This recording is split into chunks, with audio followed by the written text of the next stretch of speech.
Ladies and gentlemen, brothers and sisters, friends, enemies and comrades, I hope you're doing well wherever you are. This is Kenyan Revolutionary for another session for you. A quick live session as we discuss about politics, Kenyan politics. Again, if you're new to the channel, this is Kenyan Revolutionary channel. I talk about Kenyan politics and world politics as it relates to Kenya. So karibu sana, karibu sana. If you like what you're discussing, having those kind of discussions, join me, okay? Subscribe, share, like, comment, and do all the good stuff. And if you're already subscribed, make sure that you put the notification on. And you know the first order of business is to hit that like button. Hit that like button and put your notification, turn that notification bell on. So let's get rocking, okay? Ama namna gani? Karibuni sana, karibu sana, karibu sana. I'm so excited today. I'm drinking coffee. It's cloudy wherever I am, so it might rain soon. So mnipatie dakika moja tu niji, get myself together, okay? So there's an array of issues that I want to address today, but mainly, as the topic suggests, the topic here, as you can see, the Kenyan 2010 Constitution was not made for angels. I see Ani amerauka kweli kweli. Karibu sana Ani, you know the deal. Hit the like button. Kama kawaida. Karibu sana, karibu sana. Anyway, again, for the umpteenth time, not for the umpteenth time, for the second time, the Kenyan 2010 Constitution was drafted and promulgated, and it was aimed at every citizen of the Republic of Kenya. It is the responsibility of every Kenyan to make sure that this constitution is upheld. Everything in that document, to me, in my opinion, is not something that we cannot achieve. It is things that we can actually implement, okay? And we make laws based on that constitutional agreement that we had and we came to accept as a way of us governing ourselves through this social contract. Now, why do I mention this? I was listening to Sifuna yesterday with Okwara. I didn't listen to the whole interview because most of the things these politicians say when they go to this, when they make their press rounds, are pretty repetitive, okay? They sound like a broken record. So I don't waste a lot of time sitting there listening to their rubbish, which we already know what they're talking about. Now, this Sifuna guy, okay, few months ago, or let me say years ago, I thought he was a young man who had a bright future, who had Kenya at heart. But what I came to realize with Sifuna is no different from others. Sifuna is not special. He's not different, okay, from any other Kenyan politician. This guy says what you want to hear, okay? The claptrap, okay? He wants to say what you want to hear. He listens to the ground. He goes and, probably goes through the X pages, and he sees what people are talking about. And if he sees everyone is talking about Ruto must go, Yepi and Adandia, when he gets invited into this morning talk shows, you'll hear him echo the same sentiments that he sees on the X spaces or on the ground, what people are talking about. Now, here is why I say that. This Sifuna guy, he, during the NADCO bullcrap that they were discussing, that they were working on with Ruto's regime, if you can remember, okay, this guy was forefront. In fact, he made it very clear when exactly he made it very clear that he was part of that NADCO committee or whatever the case is, even though he wasn't the face of it because it was Kalonzo and Ichungwa and the others. But Sifuna made it very clear that he was also working behind that NADCO. Now, for those of you who have a memory of an ant, let me help you. During these NADCO discussions, Kenyans were greatly opposed to it because they knew it was another form of a handshake. Nothing was going to come out of it, and just like we predicted, nothing actually came out that really benefited the local regular mwananchi wa huko chini. And Martha Karua, another charlatan, expressed those same sentiments at the Fix the Nation. I also saw her interview. I didn't watch the whole thing. I just watched the snippets, and it's the same balderdash. Just like Sifuna, okay? These guys just go there and they say what they think the crowd wants to hear, okay? They never talk about what they really believe. But anyway, going back to Sifuna, because the focus is now in Sifuna right now. Sifuna said that he was part of that NADCO discussions. And like I said, the country was greatly opposed to this NADCO discussions with Ruto because at the time, for those of you who are ODM supporters or Azimio supporters, or whatever the case is, you just came out of from protest, nationwide protest that was going on at that time. If you remember, do you remember that? Yes, there was protest that was going on at that time. Then, in a usual Azimio Raila fashion, he reached out to Ruto and there was talks. Okay, kama kawaida, wanaenda wanakaa chini huko Bomas, and they, with a budget of 1 million a day, Kalonzo Musyoka, who is not a representative, this was a discussion that was being held outside of the legislative body. Actually, there's a judge who ruled on the matter and said that NADCO discussions were actually not anchored in law. It was an illegality. And the sad part is the proposals that they came up with from that NADCO report was actually adopted and ratified, made law, as for example the amendment, IBC amendment bill. That's a law that is illegal. The process in which it was passed is illegal. Okay, there was no public participation, nothing like that. And the people who came up with this did so outside of the legislative body. Okay, so anyway, what I'm trying to say is this: Sifuna sits at the table with the very people who are actually playing a great part in destroying this country. But then, when he goes to the press conferences and these morning news shows, he pretends like he's really against Ruto. Or he's, I'm going to hold Ruto accountable. Ruto must go. It is the country's interest that Ruto must go. That is the number one thing in the agenda. So you see what I'm saying? He's speaking from both ends of his mouth. Okay? So he's a faker. He's a pretender, a pretentious prick. Okay? That's trying to convince the people of Kenya that he's actually fighting for them. He's the same. He's no different than Onyonka, that pinhead who comes from Kisii, who endorsed his countryman, fellow country, whatever, tribesman, Matiang'i, the criminal Matiang'i.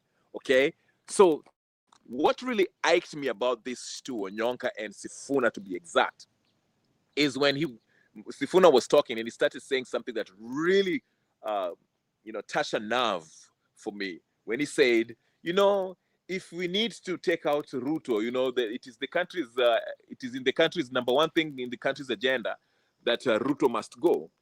And me as Sifuna, I do not. I have my own. I'm not an angel, and if it and Matiang'i is not an angel.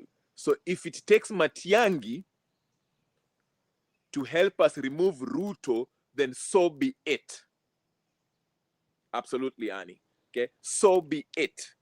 So basically, his argument is he doesn't care who replaces Ruto, even if it is Matiang'i replacing Ruto. To him, that's okay, because the agenda, number one thing in the agenda, is removing Ruto. And that's where I drew the line and said, hold up, wait a minute. This cannot go unchallenged. Sifuna needs to be challenged in his face. Okay? You cannot claim to be a serious politician or a serious human being for that matter, who cares about the livelihoods and the well-being of Kenyans, a whole senator who's supposed to be, checking the executive and checking the governors, okay? You come to a national television and say and tell us that if it means using Matiang'i to take out Ruto, so be it. And he said that we are not angels. And that's what drove me to write today, is that the Kenyan 2010 constitution was not designed for angels. Chapter 6 of the constitution is very clear when it addresses integrity issues on public officials. Okay? You cannot run around, have a history, a track record of brutalizing Kenyans, violating human rights of young people, murdering them, torturing them, forcefully exiling them from the country, okay? Ordering a criminal gang to brutalize and terrorize Kenyans, innocent Kenyans who are doing nothing but protesting against the brutal regime that you represent. Then 4 years later, you want to present yourself and claim that you're the right person to run for Kenya. And you're saying that we don't have angels. And if it takes a person like you to remove Ruto, so be it. I'm sorry. I'm not boarding this train. I'm not. That's why I'm usually careful. Listen, Ruto just said it a few hours ago when he was giving his speech, whatever he was. He said this sloganeering folks who are coming up with Ruto must go or whatever, one time or whatever, does not make him lose sleep. And I've been saying this. Chanting my cousins, chanting one term, two term, Ruto must go, it has lost its meaning.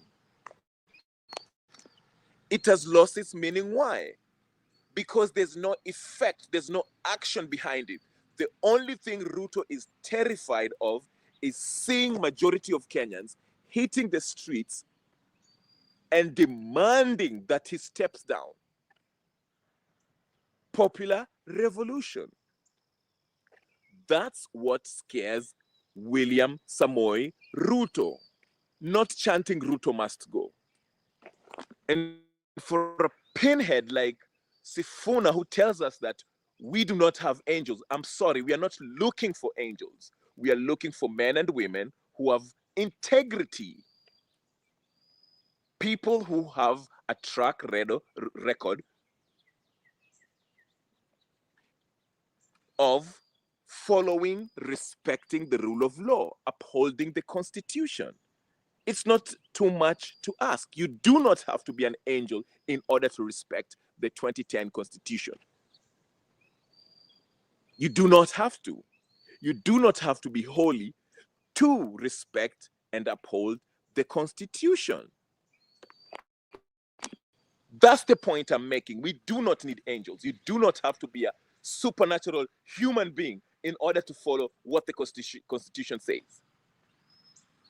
So for this pinhead called Sifuna, this fake super senator, whatever you want to call him, to come out and say that we do not have angels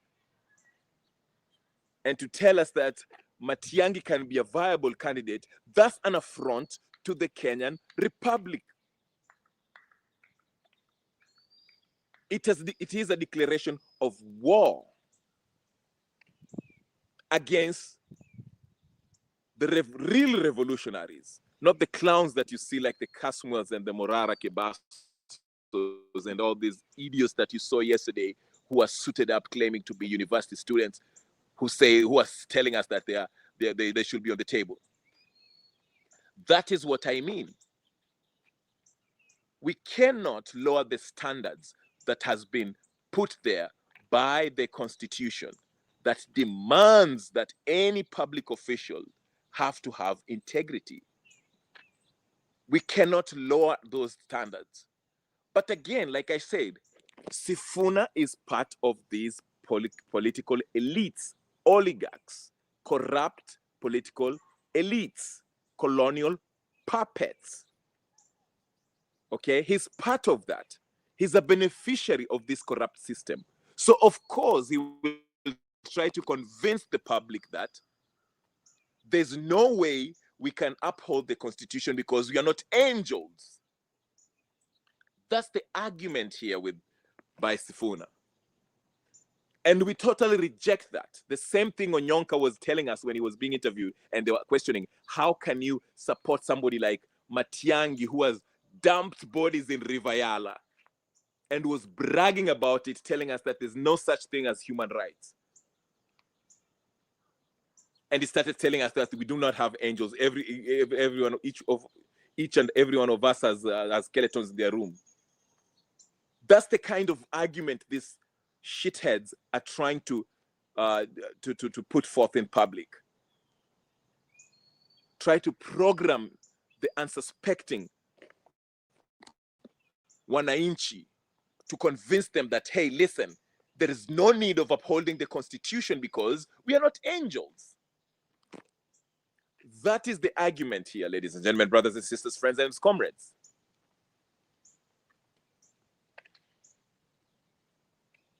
We've elected clowns, and now we have a circus. Our political sphere has been turned into a circus. Just look at what has been happening in Kenya for the past days. It was getting boring. Youth are unemployed. So what do? They send Raila Odinga there to make a boring interview talking about nothing. He still has a hard on this idea of changing the constitution, having a referendum. This is something that they've always wanted, because they've realized that the 2010 constitution does not favor their corrupt political system in which they are enjoying the loot, stealing. So they want to change it for their own benefit. That's why they want to change this referendum. They want to change this constitution through a referendum to create positions to award their family members and relatives and friends. That's the whole point.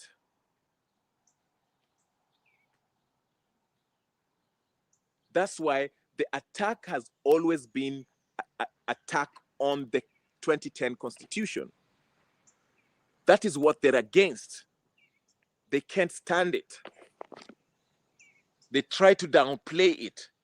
They only use it when it's what? Convenient for them. As I've mentioned when I started, I said the NADCO report was an illegality. The judge ruled at the time, said that the IBC was supposed to be reconstituted so that we can have the boundaries be determined as soon as possible. But they did not want to do that. Raila Odinga with the Azimio folks,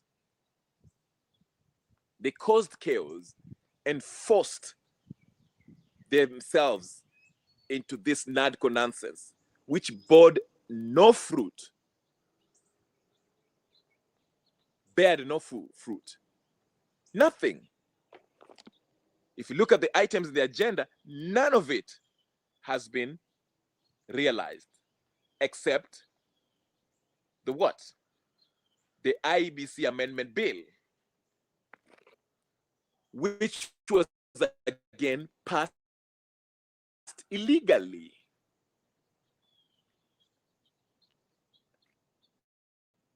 But no one seems to be paying attention. We are all paying attention to the nonsense that Gachagua is spewing every day. Kila siku tunazungumza mambo ya mara.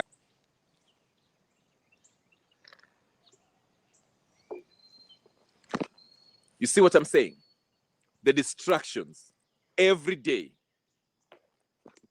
I told you, and I will not stop saying this, the number one problem in Kenya is lack of law enforcement. When I say law enforcement, I do not talk. I'm not referring to the law enforcement agents, the police, to enforce the law. I'm talking about the public officials who have been voted or appointed in these constitutional institutions do not want to uphold the Constitution, starting from the executive branch, judiciary, and the legislative body. The executive branch being the biggest culprit, because we are basically still living under tyranny, dictatorship, where the president gets to dictate how the things work.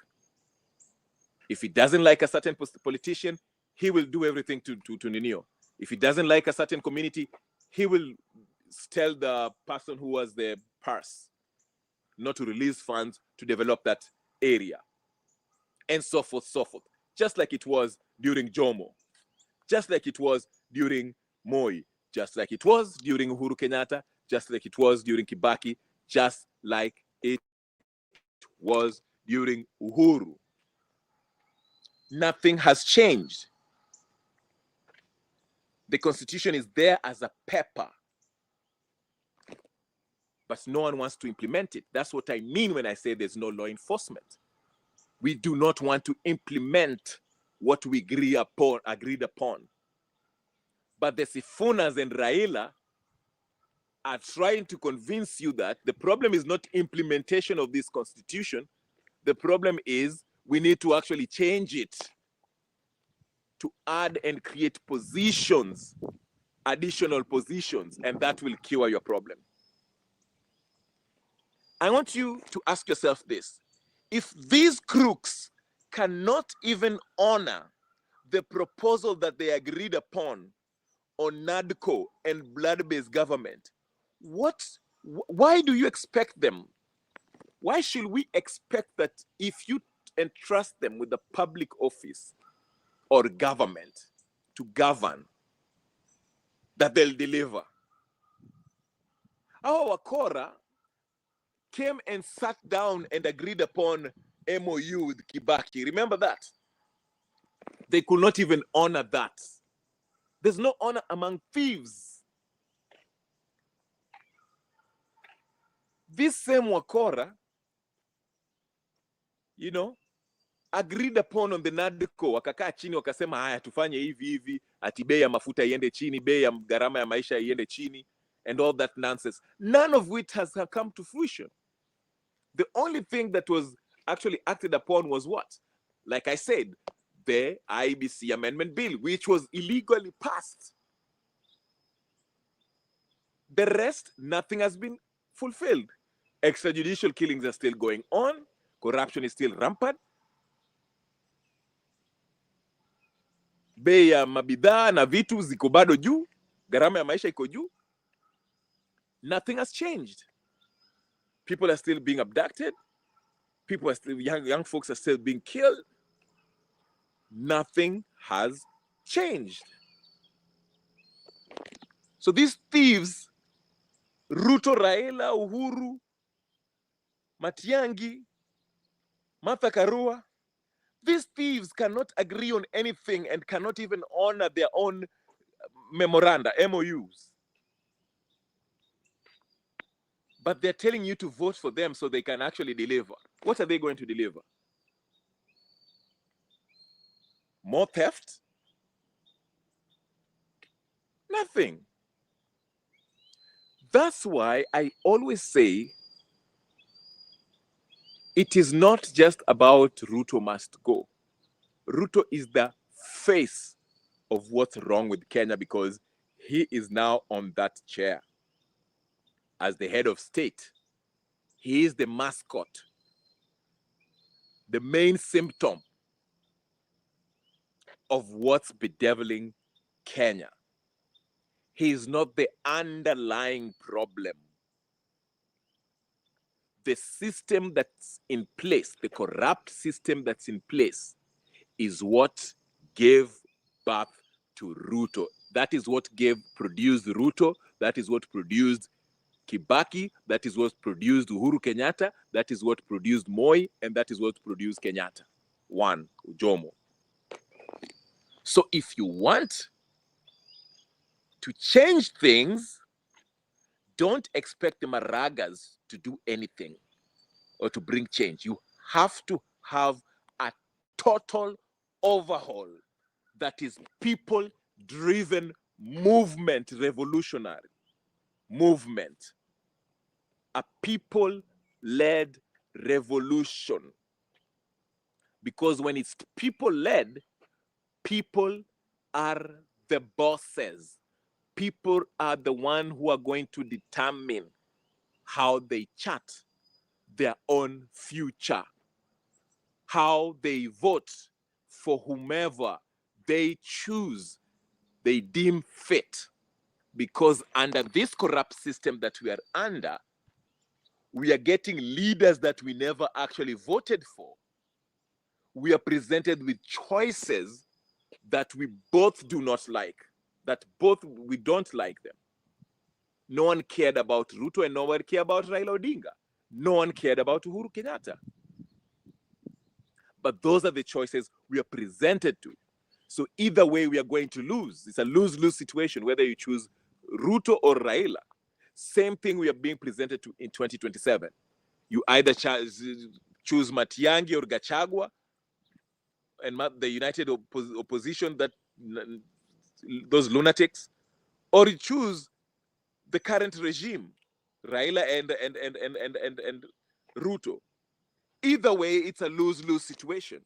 Why? Because we are operating under this corrupt system. And this corrupt system is not people-driven. It's driven by these corrupt oligarchs, these colonial puppets. So in order to change that and get a real revolution, total overhaul, you have to have a people's driven revolution that demands that this 2010 constitution is fully implemented and upheld, and anyone who violates it will face the full length of strength of the law.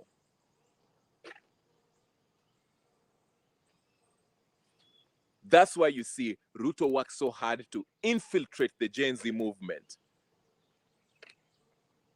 whether by gunning them down using his terrorist, those deadly police force, some of them who he recruited from the military, or by using Raila's goons to infiltrate the protest, whichever way, or using Mainanjenga to violate and brutalize any uprising that opposes Ruto in Mount Kenya.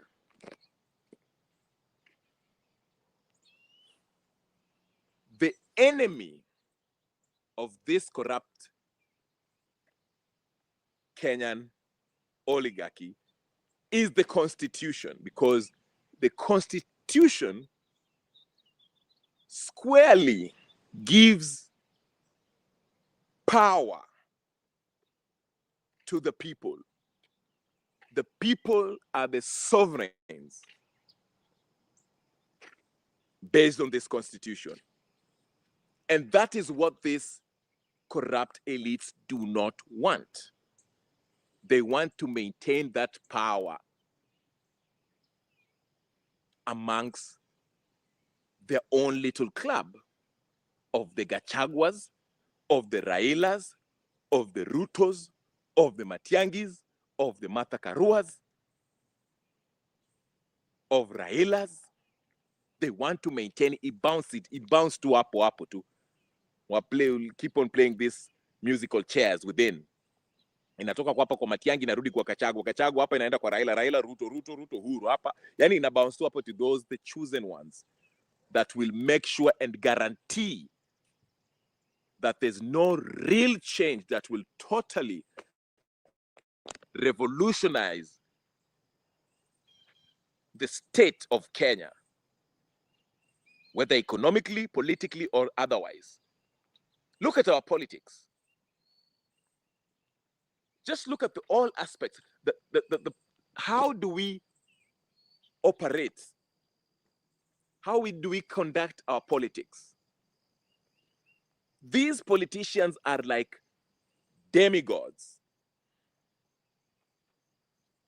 Wakienda kwa mazishi, tunawapigia makofi, we clap at them, worship them, because tunataka tupewe 200, 500 bobo, whatever the case they are offering for us to attend the funeral or whatever the case is. You see what I'm saying? We are not looking at them as our servants, people who are working for us. We are looking at them as larger than life figures. That's why they talk to you anyhow. They do what they want.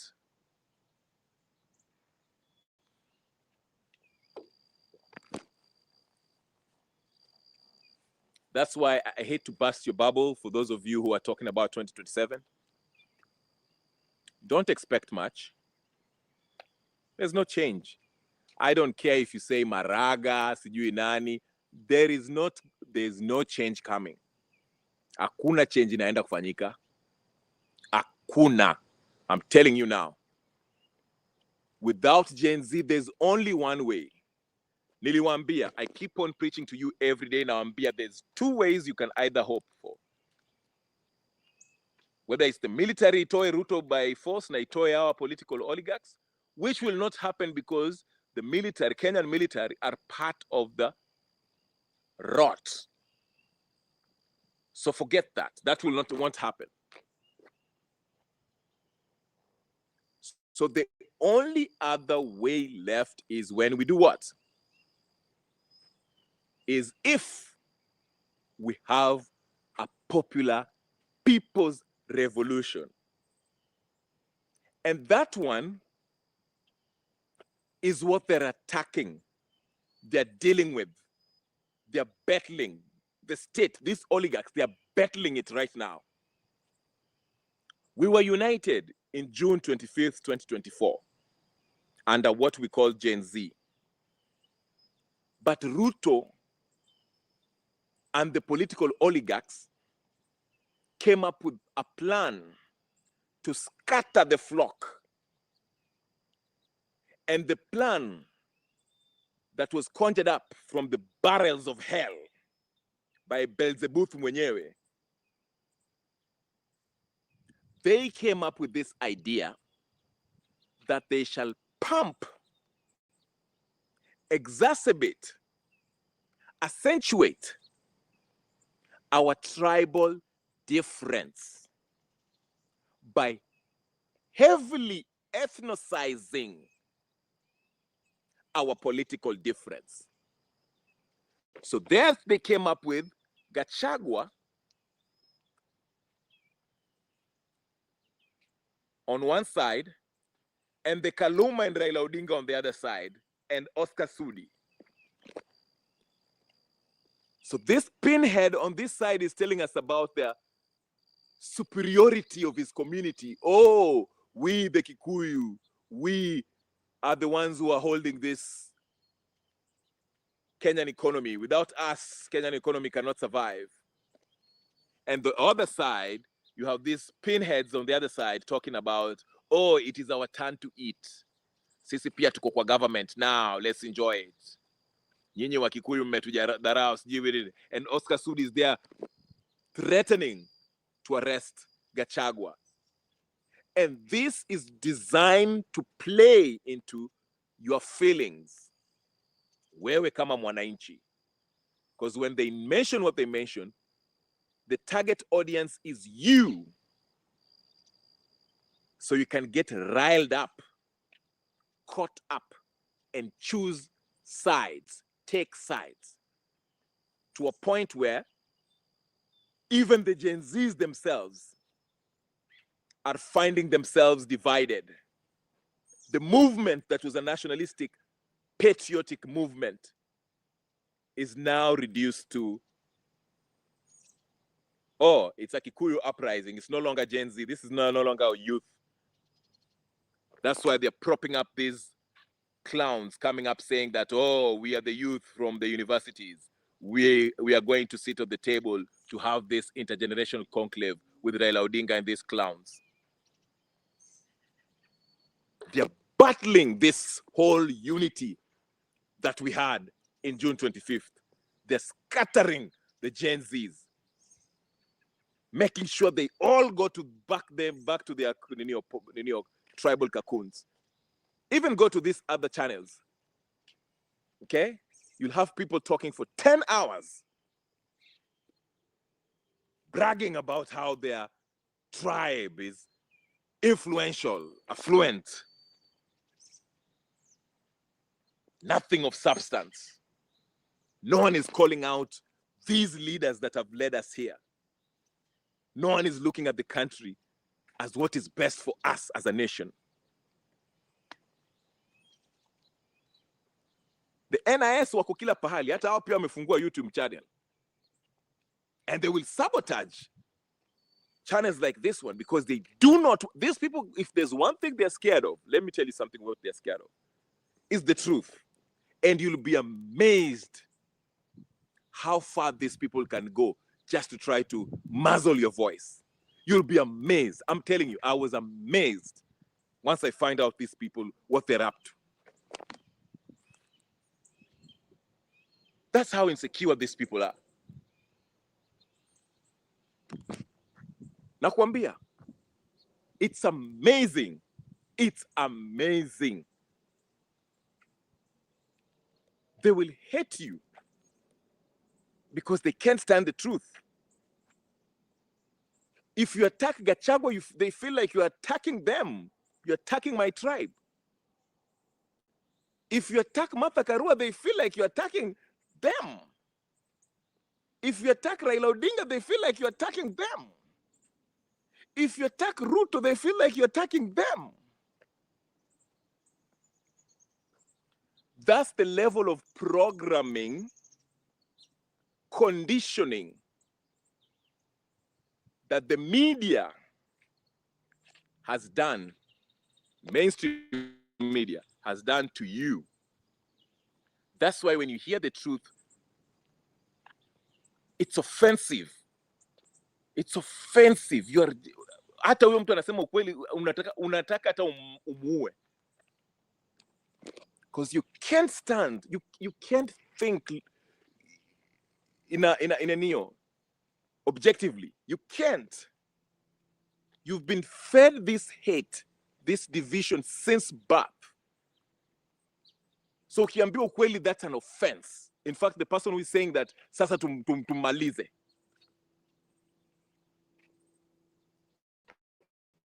Because you've been drowned and this hate has been ingrained and inculcated in you since childhood. So now that you're an adult, even people with degree, some of you with degrees, unaongea naye, but if you start listening to how they reason, unaona mtu cannot. Their prejudice is holding them hostage.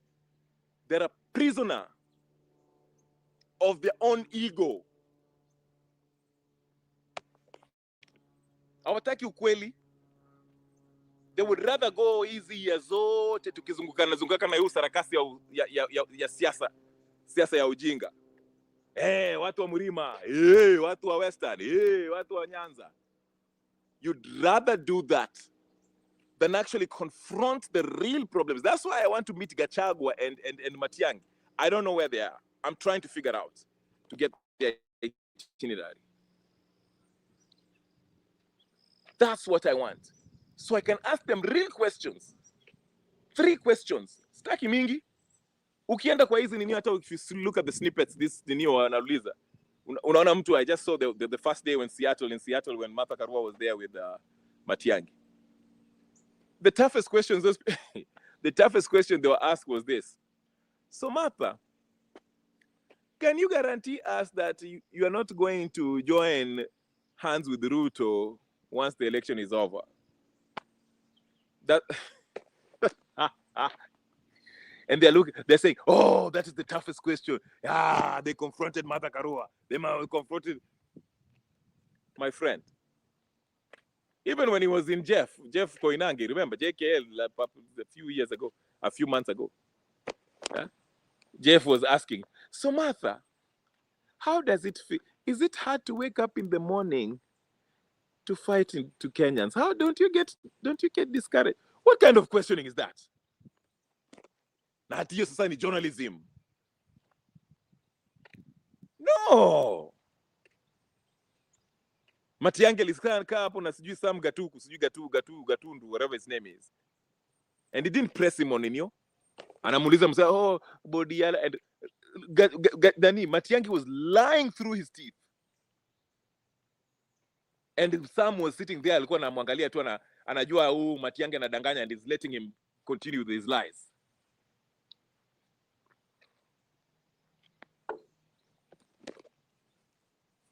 Mimi ningemtolea document nimwambia haya, tuanze na hii waraka. Here's the evidence. This is the court proceedings.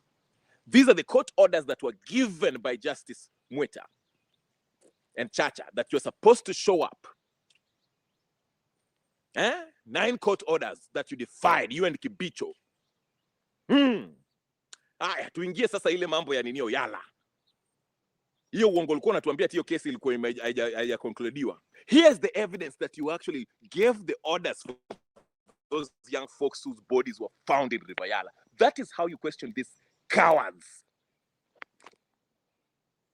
Now, given the fact that you defied the court orders, Matiang'i, that has demonstrated, you've exhibited and demonstrated that you do not respect the rule of law or the Constitution. So why should we entrust you with the highest seat of the land, being the President of the Republic of Kenya? Why should we entrust? First of all, given the fact that you did not respect the Constitution, why should you even be considered to run for any public office? Because by the standards that has been set by Chapter 6 of the Constitution, you are not qualified for run for any public office, Matiang'i. You and Gachagua and Ruto and Raila and all these clowns. Thank you, Ashley M. He's on record saying because these are pieces of papers. But no one is asking him these questions. They're giving him a free ride. And Sifuna is there saying that even if he takes Matiang'i to take Ruto, oh, so be it. So be it. Hata kama tu, it's like saying, if it takes the devil to remove Ruto, it's okay. Tuabudu shetani. Atutole Ruto. What kind of reasoning is this? Those are the questions that we should ask these people, especially if they come here in the diaspora. Unajua huko Kenya, I can understand that hata kama wewe ni journalist, ukianza kuuliza hizi maswali kali, they'll fire you. Atapiga simu huko sijui wapi, aambie the head of that news media, wakufukuze kazi. And you don't want to lose your job because you want to maintain your lifestyle and your stature and your face, you want it to be the media. So I understand to some extent. To some extent. I'm not saying fully. To some extent, I understand. Lakini huku diaspora, hawa watu wakikuja hapa, we know better. We have nothing to lose. Hatutaki pesa yao, sisi tunajifanyia pesa yetu. Ninaenda napanga magunia huko Dinio, factory huko kwa Uzunguni, napata dola zangu 3. Natuma moja huko Kenya, na I'm surviving here. I don't need Raila's money, I don't need Ruto's money, I don't need Uhuru's money. So swali nikiuliza nauliza kwa sababu I'm not even scared of anything. Kama yule mwanamke alikuwa hapo anauliza Gachagua, akaanza she started by saying, "Oh, mimi ni 2-term. I'm from Wasingishu, this is my father, sijui nini." Alafu akaanza kuuliza Gachagua, "Are you willing to work with Ruto if you sijui nini?" I mean, what kind of question is that? Sinangekaa chini ya nyamazi.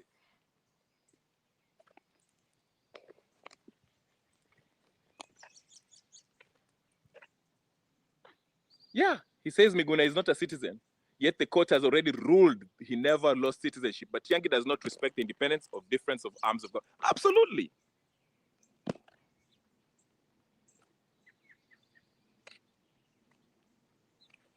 No, ndio Onyonka anataka kutuambia ati tuko na skeletons. Kama uko na skeletons kwa closet yako, usifikiri kila mtu akona skeleton kwa closet yetu.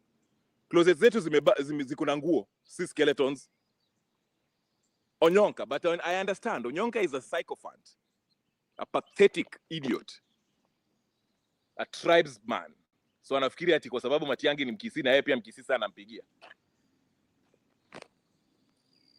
Yes. Yes, I'd ask Matiang'i, is CS Interior is one who interprets the law or the courts? Absolutely. Those are the questions that we should be asking. That's what I'm saying. Hao watu wakikuja diaspora, let us not give them free pass. Tuweke kwa kamera na tufungue mataa and stream it so that Kenyans can see and ask him the real questions that Kenyans are afraid of asking these cowards, these murderers, these criminals. Raila once alishikana na Ruto, Raila akikujanga US, he never addresses the public. If he does, anaenda kujificha mahali pengine, anatoa speech alafu anaishia. He never lets people ask him questions. Kitambo ndio alikuwa vile when he was still fooling people at the end, sasa the people's voice, the people's president. Hapo ndio alikuwa anauliza. Siku hizi hata akienda UK, anajificha tu. Hata akiingia kwa nini kwa hall, anaingia through barabara ya nini kwa choo mwanzo. Before he gives speech. Before then he was usually alikuwa na greet watu, anatembea, anaangalia watu. Because they know these are cowards. These criminals, they are nothing. Hao watu ukikutana nao face to face na uanze kuargue now, these people are not smart. They are basically criminals.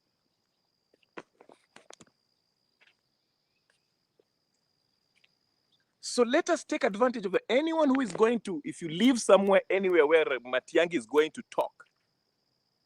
Wakianza kuuliza maswali, waulize I will DM me, tell me where Matiang'i will be. I will fly there. Ama nitatembea ama niendeshe gari. Nifike huko nizungumze na Matiang'i. Or Gachagua. Because Gachagua is also getting away with nonsense. And it needs to be told. Just like Ruto. Ruto was very clever. Ruto vile alikuja hapa. Hey, you know what Ruto did? Ruto ulikuwa unajaza swali kwa ninio, a pre-asked question. Unajaza na unaweka jina yako hapo, then wanaenda kusoma swali huko. You cannot ask swali directly. Anasema, oh, this is a question from sijui nani. Aya.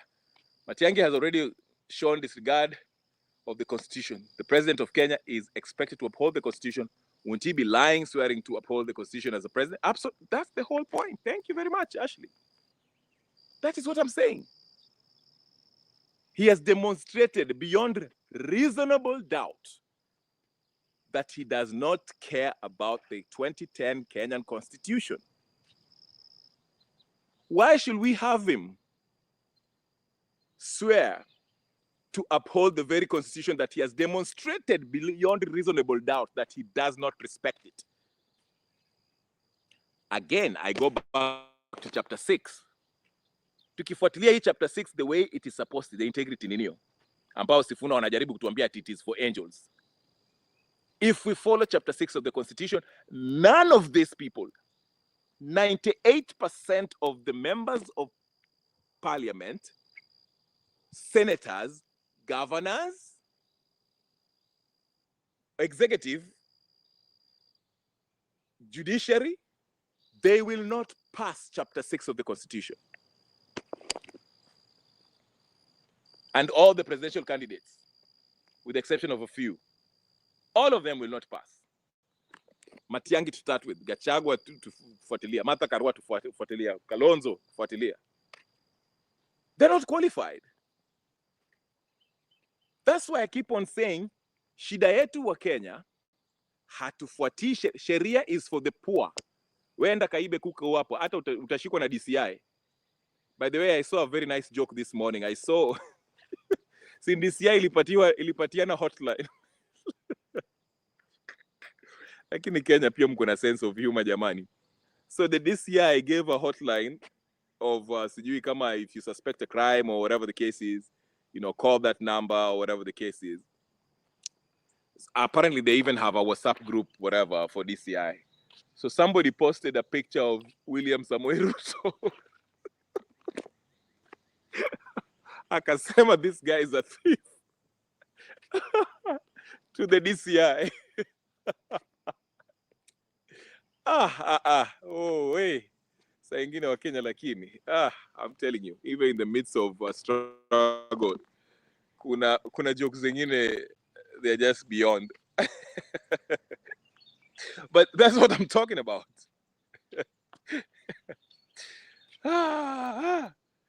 In fact, I'll call that DCI hotline to report wakina Matiangi na wengine weo. You know what? I'll do that and record it and post it here. But anyway, that's my point. The point I'm trying to make is this. The point I'm trying to make, the bigger point that I'm trying to make, the major point I'm trying to make, the underlying issue is that we have a rotten system. And this rotten system that produces people like Matiangi, Ruto, Kalonzo, Raila, Uhuru, Gachagua, Martha Karua. The reason why this system produces people like that, it's because the constitution and the laws thereof that are in place are not respected, are not implemented, are not enforced.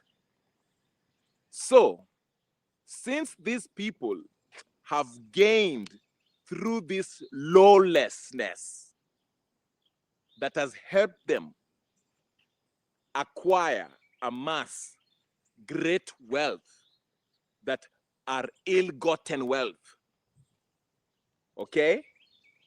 We, the people, have to take power back from these individuals who we donated this power to.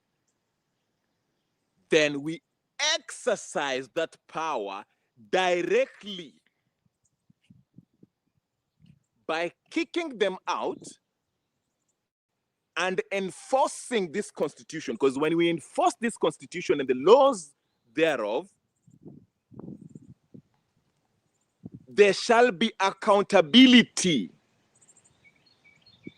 which will usher in the envisioned system that was enshrined in the 2010 Constitution. Because if we the people, and the Constitution says that we are the sovereigns, we donated this power, but these people abuse your power to a point where they're lording over us. And it has gotten so ridiculous, mpaka they control the electoral system, so there's no democratic process to elect leaders of our choice. Because wame corrupt the system so much to a point where their electoral process only produces winners that they have predetermined that they want to continue using, to continue perpetuating this colonial rule.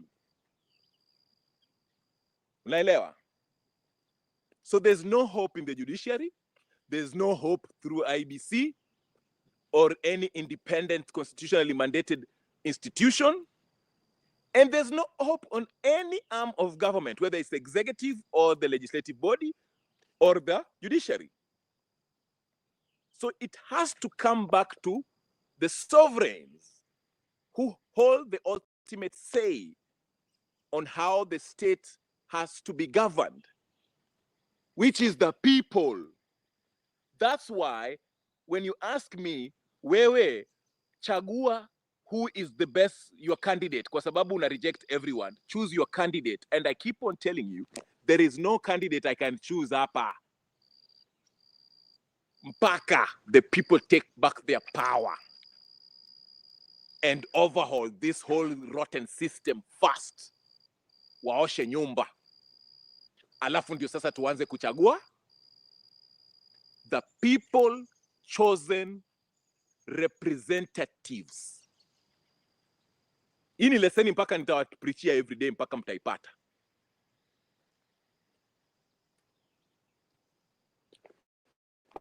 Now, those who predetermine winners are supposed to be charged with trying to overturn the government, since the candidate with the majority in the is the one with the mandate. Absolutely. Yes. And the document that we are that is supposed to be used to charge these people is the Constitution and the laws thereof.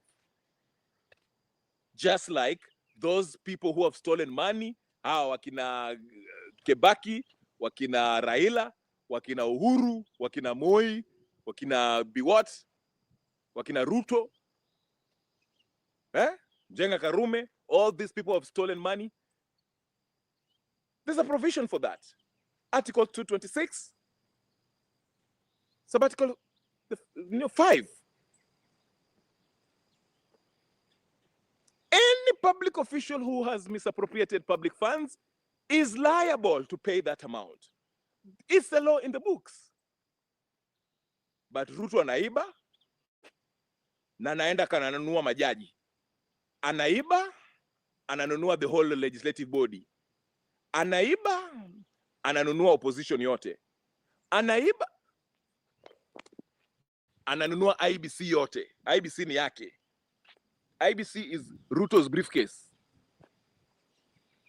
Na nyinyi mnapiga makelele mnasema ati tutalinda kura, ati hata iba, tutailinda kura. Endeni mkalinde. Endeni mkalibu. Hata muende hapo na mbwa kali, mkilala hapo kwa ninio. He'll still win.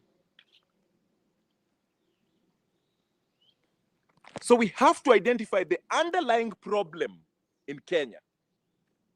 Ndio maana hata Ruto just said it a few hours ago. Si wadanganyi, endeni mkaangalie kwa news, kwa magazeti na maninio.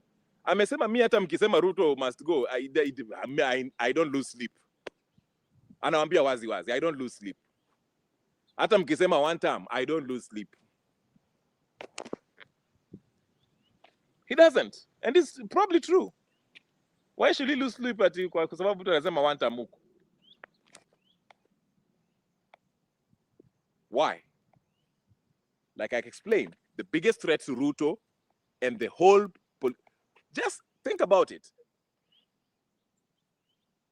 Think about how these political clerks vile walitetemeka on June 25th. Angalia vile walitetemeka. The whole country. Hawa mababe walitetemeka like they've never before. What is happening over here? This is unprecedented. Rigging is a treasonous act and should be treated as such. Sudi is on record saying they will overthrow and they will the will of the people, and should be absolutely. Sudi should be in jail, but he's busy making TikTok videos. And this is an MP who is bragging about, he doesn't go to the parliament because he has better things to do. Yo, anafanya ukarabati yake. Sitting in parliament is a waste of time. I wonder why was he elected again? If parliament is the... Yani jamaa, mlimpigia kura to go and legislate. Anawaambia legislation ni kazi ya ujinga. He has no time. Yako na kazi ya ukarabati. He's hustling. So anapata salary for something that is not doing, na anafanya ukarabati. whatever that means. These are the people that are actually representing your interest. Na nyinyi mnapiga makelele mnasema one term. One term, cousins, two term, sijui nini, half term.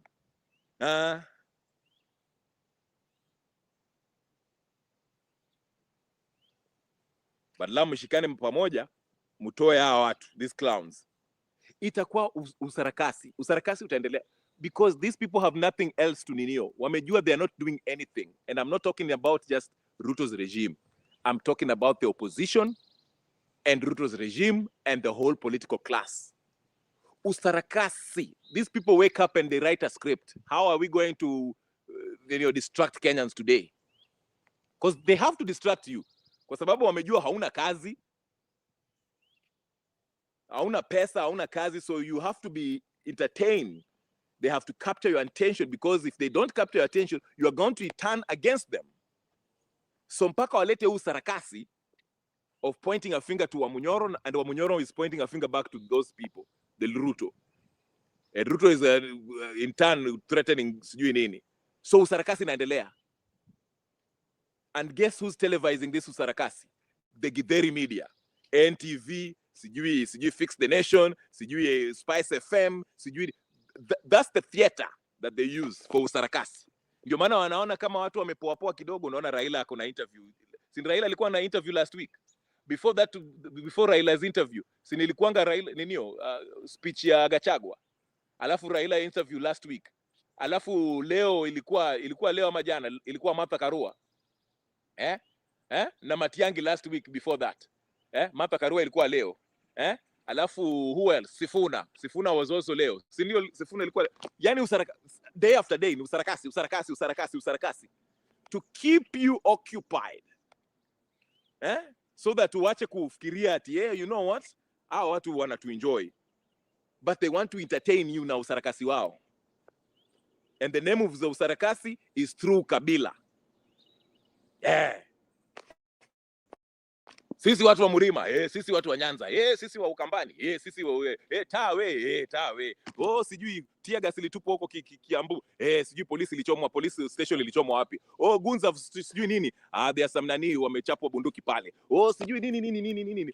Sijui letters occupy sijui nini. Usarakasi never stops, because they know that you do not have a job, they have nothing to offer you, so they have to keep you occupied na usarakasi wao. Sisi ni wajinga, just like Uhuru ransacked the treasury and Ruto did nothing. Matiang'i will hold Ruto accountable. Won't hold Ruto accountable. He'd be busy enriching himself. Absolutely. Watu wanasema Matiang'i will work. How? If all the money is stolen with mama from heaven. Yeah. So the usarakasi will go on.